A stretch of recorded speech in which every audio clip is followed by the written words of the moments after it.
अस्सलाम वालेकुम students.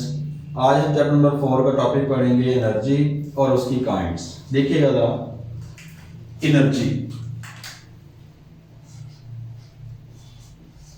Energy हम किसको कहते हैं? Ability of a body to do work. Ability of a body to do work is called energy.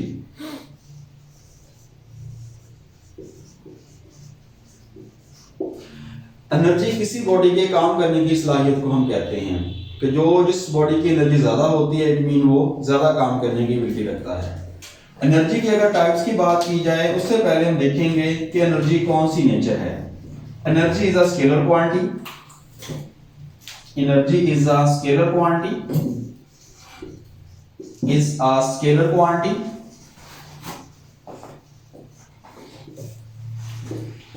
आगे स्टूडेंट्स के बाद हम यूनिट डिस्कस करेंगे।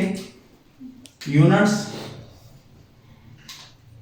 एनर्जी के स्टूडेंट हम यूनिट्स जो नॉर्मली इस्तेमाल करते हैं, जूल, या तो हम जूल इस्तेमाल करेंगे सिंबॉलिक फॉर्म में जे, या हम लिखेंगे पूरा नेम जॉल्स की फॉर्म में, या हम इस्तेमाल कर सकते हैं इसका यूनिट न्यूटन मीटर। तीनों इसके हम यूनिट इस्तेमाल करते हैं। एनर्जी किसी बॉडी के काम करने की एबिलिटी को कहते हैं।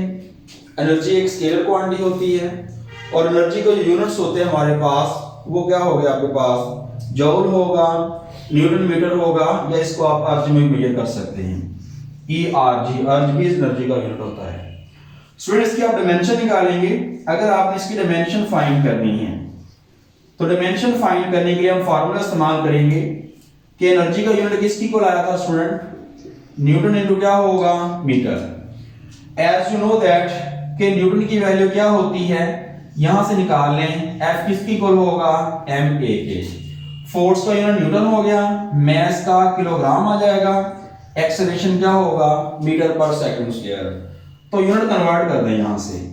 एनर्जी किसकी इक्वल आ जाएगी, किलोग्राम मीटर होगा पर सेकंड स्क्वायर, साथ क्या आ जाएगा इसके, मीटर। तो एनर्जी का बेस यूनिट बन गया किलोग्राम मीटर स्क्वायर और क्या आ जाएगा, पर सेकंड का स्क्वायर। तो स्टूडेंट डायमेंशन लिखना अब आपके लिए बिल्कुल आसान हो गया। इसके ऊपर क्या लगा देंगे, स्क्वायर ब्रैकेट लगा दें। यहां स्क्वायर ब्रैकेट लगाने के बाद यहां से देखिएगा कि केजी का डायमेंशन किस में जाती है, कैपिटल एम में। केजी कैपिटल एम में लिख दो। मीटर स्क्वायर है तो किस में चला जाएगा, एल स्क्वायर में। सेकंड स्क्वायर किस में चला जाएगा, टी की पावर -2 में। ये एनर्जी की हमारे पास क्या आ जाती है, डायमेंशन। तो एनर्जी किसी बॉडी के काम करने की कैपेसिटी को कहते हैं। एनर्जी एक स्केलर क्वांटिटी होती है, इसकी कोई डायरेक्शन नहीं होती।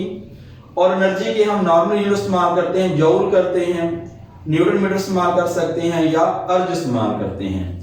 अगर हमने डायमेंशन निकालनी है तो पहले यूनिट को किस में कन्वर्ट करना है, बेस यूनिट में, बाद में बेस में कन्वर्ट करके डायमेंशन के मेथड में आप इसको लिख सकते हैं। उसके बाद देखिएगा इसकी टाइप्स। एनर्जी की मेनली मैकेनिकल 2 टाइप्स होती हैं। Mechanical types of energy, types of energy. तो स्टूडेंट मैकेनिकली तौर पर एनर्जी को मेनली 2 टाइप्स में डिवाइड करेंगे। नंबर 1 कौन सी होगी, kinetic energy.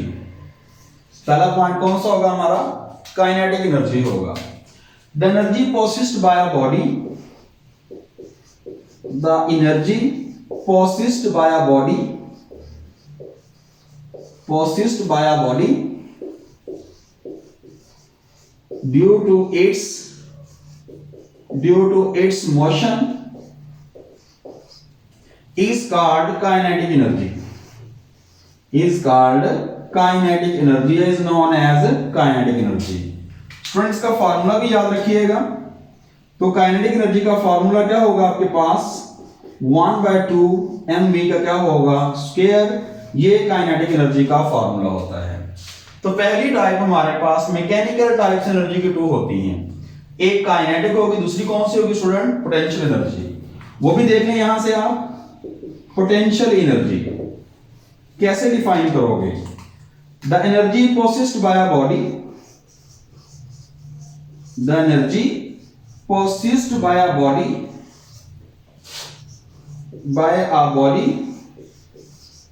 due to its position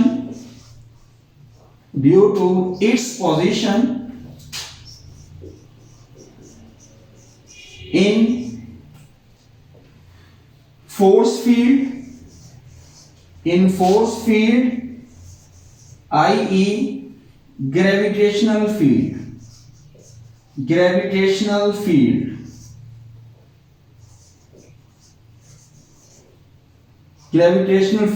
are concentrate state।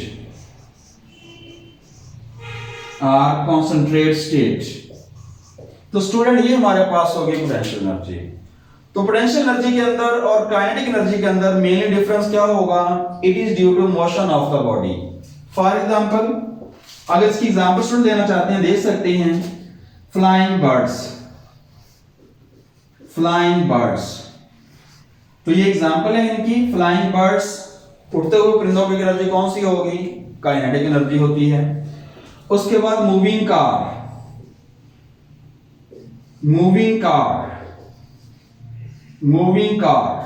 वो भी किसकी एग्जांपल होगी? काइनेटिक एनर्जी की एग्जांपल होगी। उसके बाद हमारे पास क्या हो सकता है? Running person.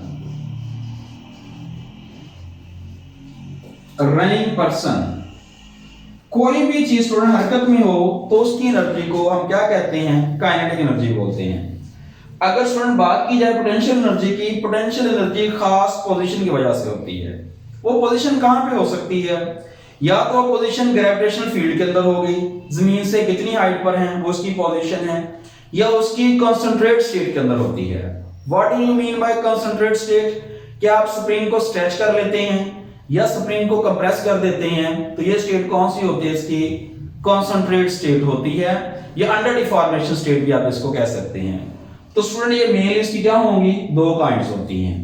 तो पोटेंशियल एनर्जी की आगे एग्जांपल देंगे कौन सी?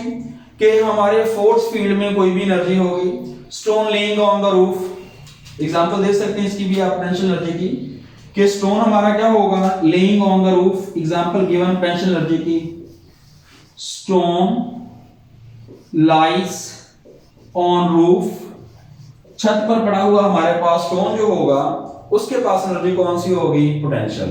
अब जैसे ही नीचे गिराएंगे, जितना वर्क डन उसको ऊपर उठाने के लिए किया था, वो वर्क डन उसमें स्टोर हो जाता है in the form of A potential energy.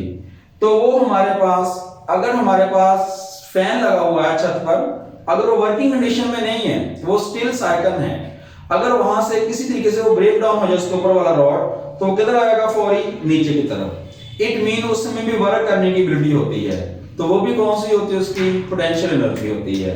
तो स्टूडेंट ये दोनों में फर्क याद रखना है आप लोगों ने। अब फर्दर हम देखते हैं इसके अंदर कि पोटेंशियल एनर्जी को आगे मजीद हम डिस्कस करेंगे आपसे ग्रेविटेशनल पोटेंशियल एनर्जी की फॉर्म में, और दूसरा कौन सा होगा? इलास्टिक एनर्जी की फॉर्म में। पोटेंशियल एनर्जी स्टूडेंट आगे फर्दर दो हिस्सों में स्प्लिट कर देते हैं। एक कौन सी होगी? Gravitational potential energy.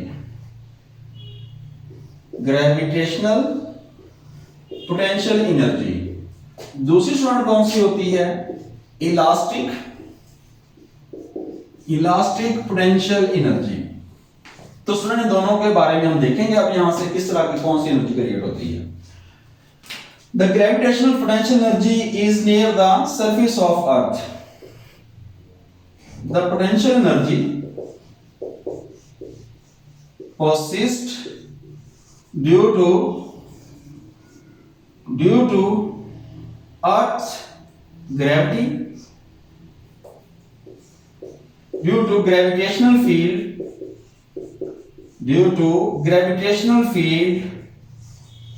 near the surface of Earth,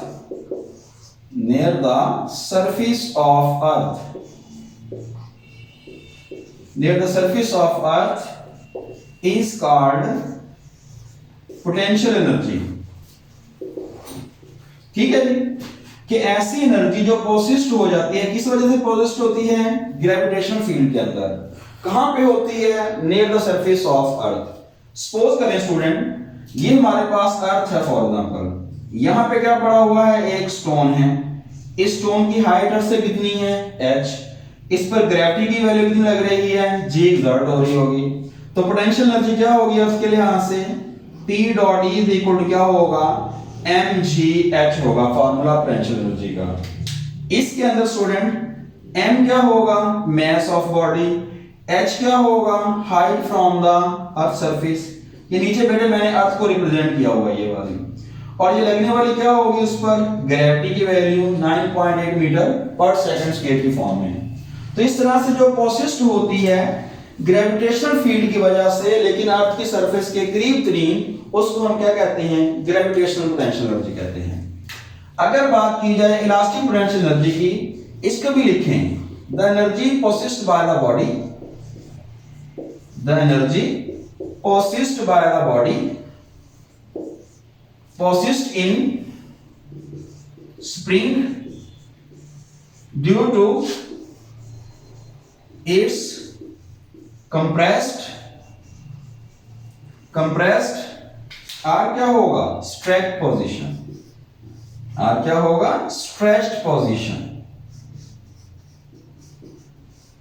the energy possessed in the spring, किसमें होगी ये पोसिस्ट स्प्रिंग के अंदर होगी, पहला कैसे होगी due to its compressed or stretched position.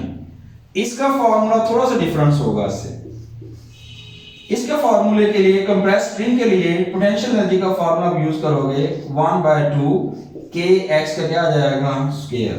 ये किसी इंस्टेंट के ऊपर पोटेंशियल एनर्जी इस तरीके से निकाल सकते हैं। तो यहां तक स्टूडेंट हमारा एनर्जी की टाइप्स थी। इसके बाद हम नेक्स्ट देखेंगे वर्क एनर्जी प्रिंसिपल। जब तक के लिए अल्लाह हाफिज।